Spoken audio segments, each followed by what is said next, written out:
ꯇꯥꯏꯁꯦ ꯊꯝꯃꯔꯣꯏꯗ꯭ꯔꯣ ꯑꯣ ꯉꯔꯥꯡꯗ ꯇꯥꯏꯁꯦ ꯁꯤ ꯃꯌꯥꯏ ꯈꯥꯏꯕꯣꯛꯇꯣ ꯀꯥꯏꯈꯤꯕ ꯃꯌꯥꯝ ꯈ꯭ꯋꯥꯡꯁꯦ ꯍꯥꯏꯈꯤꯒꯦ ꯁꯨꯃꯥꯏꯅ ꯇꯧꯔꯒ ꯑꯗꯨꯗꯣ ꯂꯣꯛ ꯊꯨꯡꯕ ꯀꯩꯀꯥ ꯂꯣꯏꯅ ꯐꯩ ꯍꯥꯏꯅ ꯍꯥꯏꯌꯦꯕꯀோ ꯑꯗꯣ ꯃꯥꯅ ꯄꯝꯃꯒ ꯄꯨꯖꯝꯈꯔꯦ ꯃꯊꯟꯇ ꯊꯝꯕꯤꯔꯝꯃ ꯀꯥꯏ ꯆꯠꯈꯤꯅꯣ ꯁꯤꯕꯨ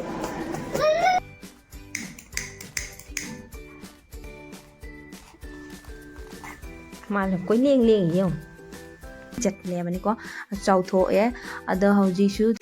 Hello everyone, welcome back to my channel. Mayam ngasise hojik hospital da chatline itambakta ichanupa tombase kolaga sumaina phina loina jomjalaga pujaminna tadi adi bike te chatpanina ko nusi se yam kanna sitleba ado mayam aina hospital da chatlise kari maramgino habada ichanupa tombase masase ngamaktabagi lok thungapagi ko adugi mase ahing tumba yadada nungaitana pakapta kapiyaba ko adi lok thungamina manatonda fullamina angangnina nungaitadana ko mosu aduna hospital la ngasi se jenghaluge na chatpane ado hoji lamben da chatli nusi se yam sathi na kanna sili nusi se ado hoji hospital jaure koi hoji changi se siga mapana pammaga pujam khare chanupa ahan su lok thungi ado lok thungboda ma budi phakhare ado ma lorakpada atombasi mu haure ado na manakta dum yum mamada di lok thungba leibase launi haina haibane bako ado akoina manakta su changhandabani ado changhan kana tawganu changanu na naw manakta changanu lok thunga kani haisu yade madi dum chenjan chukpi ado mayam doctor da jinghanba lore thokle hasise ga hidak ire doctor na sumaina manaton da hidak haidi drop hapnabagi adu do lawwaitana ado siga ira pire akoi hoji makha da kumtharage na tawre liptagi kumthadoine aduga sidi siga angang se kanagi angang no khangde sidi lepna mama bulau si angang ge mathanta lepna lerame mama kadai chakra mu khangde du mama do manakta thibige thambige tawba makhilona sanaba mafam se mulai mama do thi mama ne angang ge kadai thalamaga kadai yabu chakhigo mathanta thambira magai chakhino sigo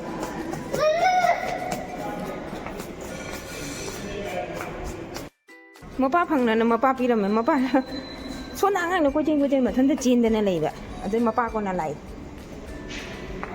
adagi akhoi gidi mapa macha makha da hidak logo chakhare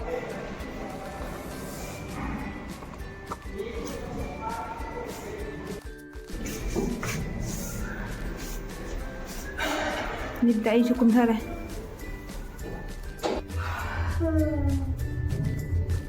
ko ngawi diksi nuko tu khunda ni siam sitleba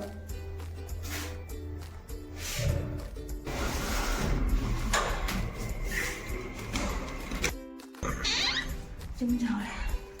mama is chai mayam chidi aya jumjore is chai ri mo chidi lore chapagi ngaktang lang bodo hathu atu toba mai okay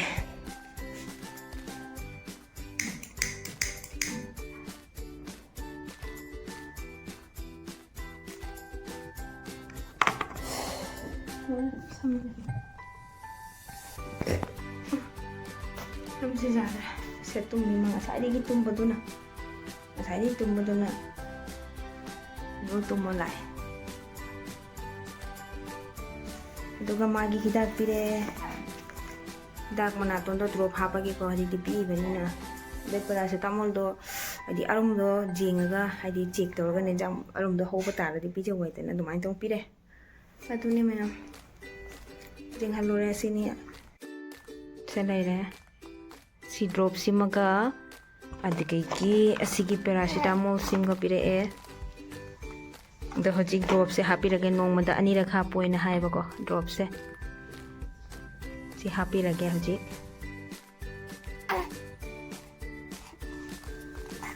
mala koileng yeu saida ma changhodrba logi thong mana ton ja nungai trema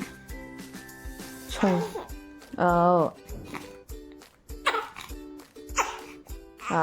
la ado mayam ai hojik lujaba loire ado hoji sesiga ai ꯑꯁꯤꯒꯤ ꯕꯦꯜꯁꯦ ꯐꯥꯒꯦꯅ ꯇꯧꯔꯤꯅꯤ ꯑꯁꯤꯒꯤ ꯕꯦꯜꯁꯦ ꯏꯆꯥꯅꯨꯄꯥ ꯑꯍꯟꯒꯤ delivery ꯃꯇꯝꯗ ꯂꯧꯈꯤꯕ ꯕꯦꯜꯅꯦꯕꯀꯣ ꯑꯗꯣ ꯁꯤꯒꯤ ꯕꯦꯜꯁꯦ ꯐꯅꯗꯤ ꯃꯔꯤꯟ ꯆꯠꯊꯣꯛꯑꯦ ꯁꯤꯁꯦ ꯃꯔꯤꯟ ꯌꯥꯝꯅ ꯂꯥꯛꯊꯔꯦ ꯀꯩꯅꯣ ꯍꯥꯏꯗꯤ ꯍꯥꯟꯅꯗꯤ ꯄꯣꯛꯄ ꯂꯣꯏꯔꯛꯄꯒ ꯃꯕꯨꯛꯁꯤꯗꯤ ꯌꯥꯝ ꯁꯥꯊꯤꯅ ꯀꯪꯊꯣꯛꯏꯗꯅꯀꯣ ꯍꯦꯛꯇ ꯁꯤꯖꯟꯗꯦꯗꯅ ꯑꯗꯨꯒꯤꯗꯃꯛꯇ ꯑꯁꯤꯒꯤ ꯕꯦꯜꯁꯦ ꯐꯥꯗꯅ ꯑꯗꯨꯝ ꯂꯥꯛꯄꯁꯤꯅ ꯕꯦꯜꯁꯦ ꯂꯥꯛꯊꯔꯦꯕꯀꯣ ꯍꯥꯏꯗꯤ ꯃꯔꯤꯟ ꯆꯠꯂꯦꯕꯅꯤꯀꯣ ꯆꯥꯎꯊꯣꯛꯑꯦ ꯑꯗꯣ ꯍꯧꯖꯤꯛꯁꯨ ꯑꯗꯨꯝ ꯏꯆꯥꯅꯨꯄꯥ ꯑꯇꯣꯝꯕꯒꯤ ꯃꯇꯝꯗꯁꯨ ꯁꯨꯝ ꯁꯤꯖꯤꯟꯅꯔꯦ ꯑꯁꯤꯁꯦ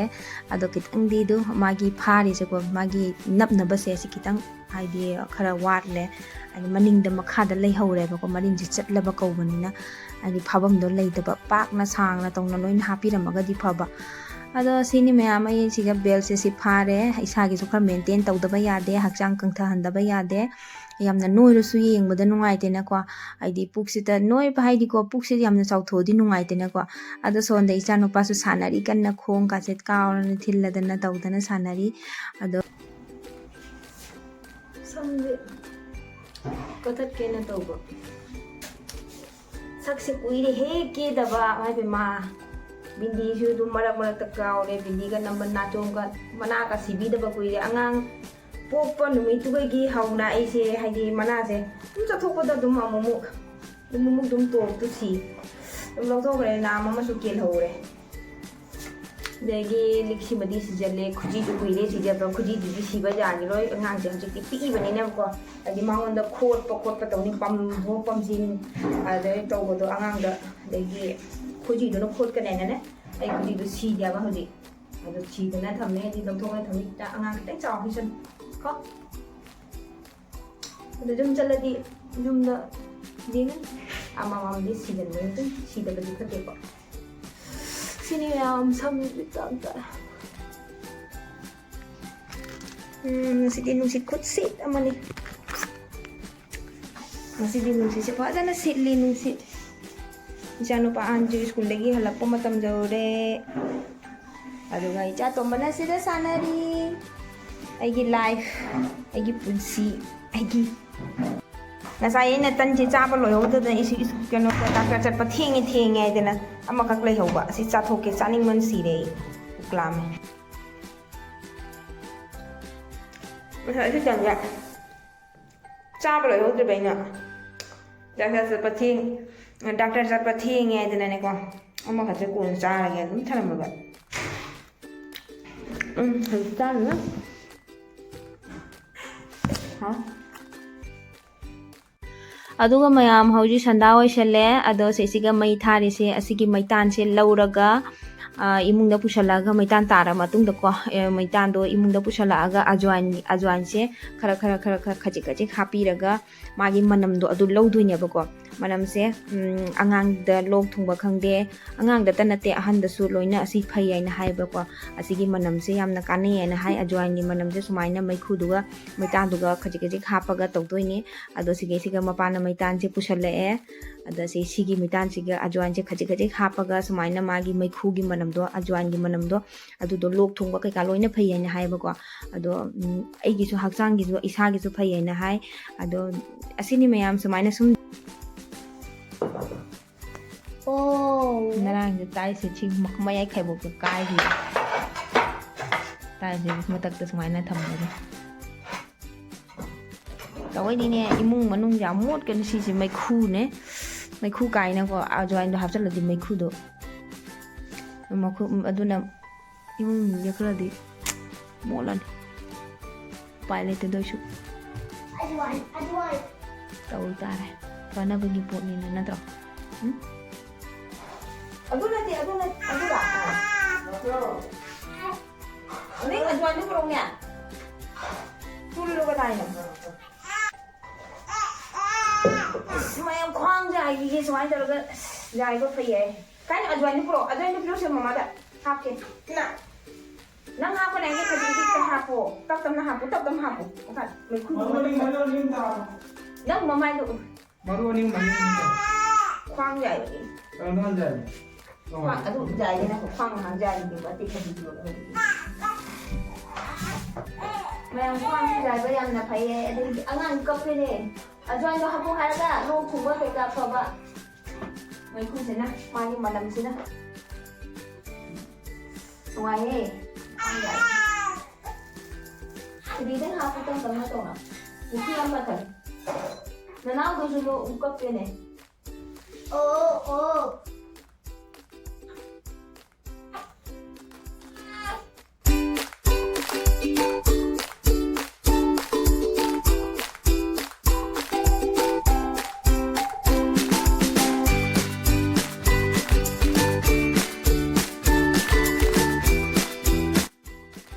Mày dia gak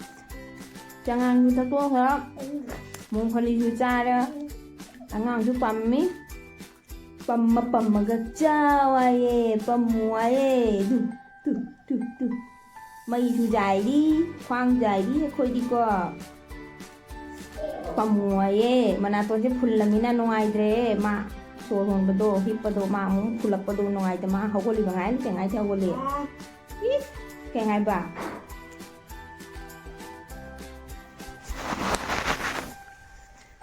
mày nè mày chỉ chú dao đấy một cái đấy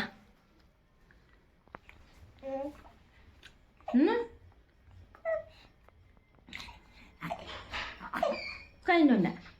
mà mua ngoài thì mà cái nào chứ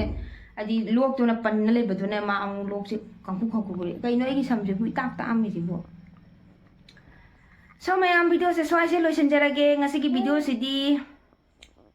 Ado nung nungay mayam like, share, subscribe tawbo copy ko no like tawbo copy ko no mayam. Bye bye.